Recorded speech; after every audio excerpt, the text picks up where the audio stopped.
Hace unos días se vendió el esqueleto de Triceratops más grande encontrado por 6,6 millones de no sé qué, si son liras o si son euros, dólares, pesos mexicanos o yenes.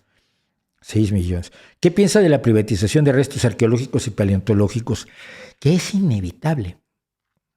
Verás, todos los restos arqueológicos y paleontológicos son muchos.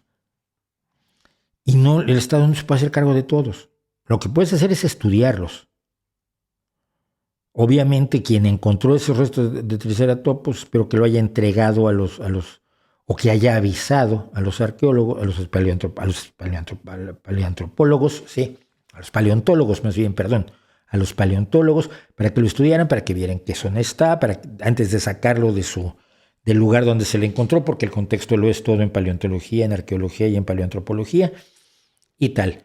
Pero luego, ¿qué haces con él? No hay lugar para poner todos los huesos del mundo, no hay lugar para poner todos los fósiles del mundo, no hay lugar, no hay posibilidad de cuidar todos los castillos medievales que hay. Yo hace un par de semanas, 3, estuve con mi familia en un castillo del siglo XIII que se está manejando privadamente y que se ha convertido en el Castillo Encantado. Y tiene exposiciones de el laboratorio de Frankenstein y el lugar de los seres mitológicos y el lugar de los duendes y el lugar de los fantasmas, y lo han convertido en un castillo encantado respetando. Obviamente no han construido nada encima de la piedra del siglo XIII, pero están haciendo que sea un centro de atracción turística para una zona de Castilla donde no hay nada. En ese pueblo no hay ni dónde tomarse un café. Si tú estás en el pueblo y te quieres tomar un café, te dicen, sí, toma su coche y se va, y aquí a 20 minutos está el pueblo donde se toma el café.